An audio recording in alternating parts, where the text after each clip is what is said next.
What's the end game here?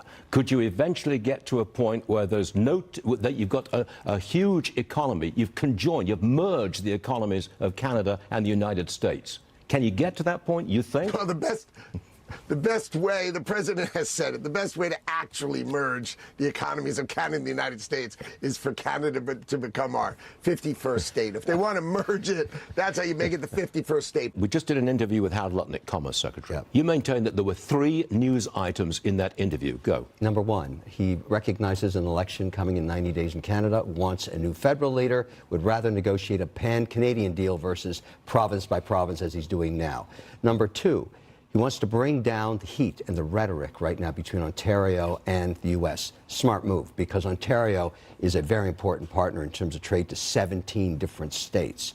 Number 3, which I find so interesting, is I heard the first cracks with Howard of saying, what if we merge the economies? Because he has to keep the line saying, look, we got to buy the country, every Canadian has to be, we're going to write them a check, we're going to own Canada. That doesn't work.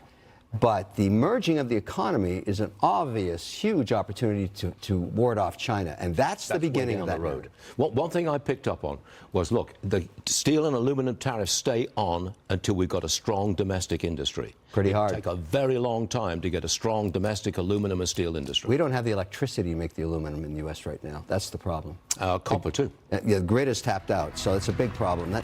We'll see how that rolls when the new federal leader comes into Canada. You got it.